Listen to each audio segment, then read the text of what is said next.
Hey internet, Fuffy here. Now, I was thinking about what to make for a video and I realized that I have an experience, I have an opinion that I want to share, and mostly because it is very different from anything that I have seen in the TF2 community. That is why I have decided to sell my unusual.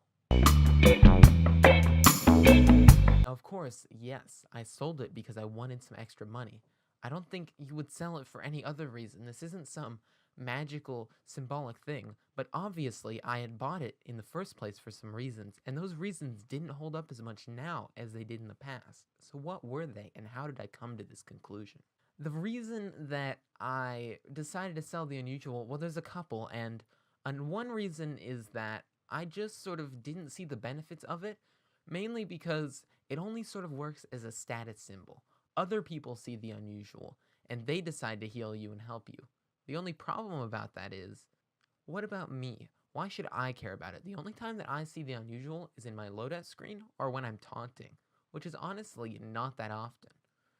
You see, I just sort of come to the conclusion that I like TF2 for the gameplay, because yeah, the economy, trading bots have sort of made it not fun, and I detailed that in a video about the tragedy of trading bots, and the digital fashion side of it, while it is interesting, I think that it's mainly used to express yourself, and having an unusual is usually dictated by how much money you have. Most people buy unusuals, they have tons of money, and they go out there and they buy an amazing unusual.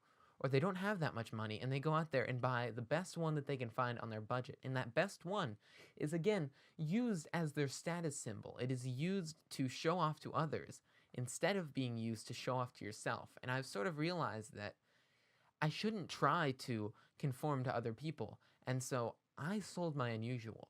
Of course, this doesn't mean that I won't invest money into the game. No, I already have invested a lot of money into the game.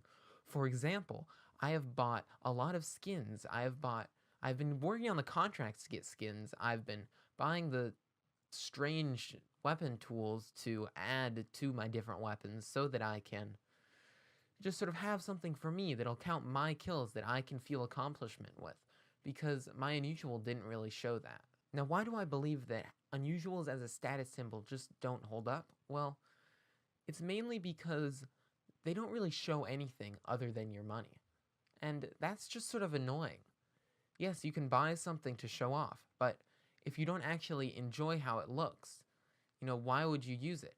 And there are no cheap unusuals that I really enjoy how they look and that I think express me any more than spending the same amount on other types of hats, and then also spending it on other items that I would like and would actually impact me more, that I would be able to see on my screen. For example, I keep going back to CSGO, but that's because I may or may not be playing like hours of CSGO every day because I'm addicted.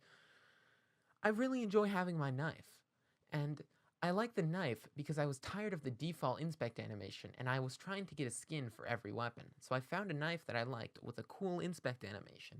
I got a falchion knife because there's one time where there's an animation where they flip the knife up and they balance it on their hand, and I thought that was really cool, and that'd be really fun to run around to me and use that. It was sort of a confidence booster, you know?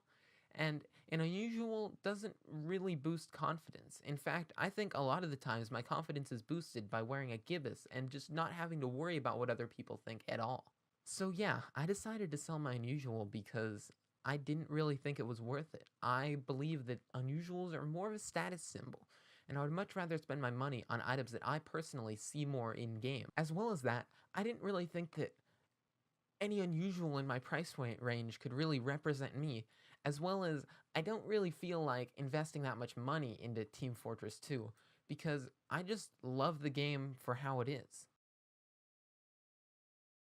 An awesome free-to-play first-person shooter with hats on the side.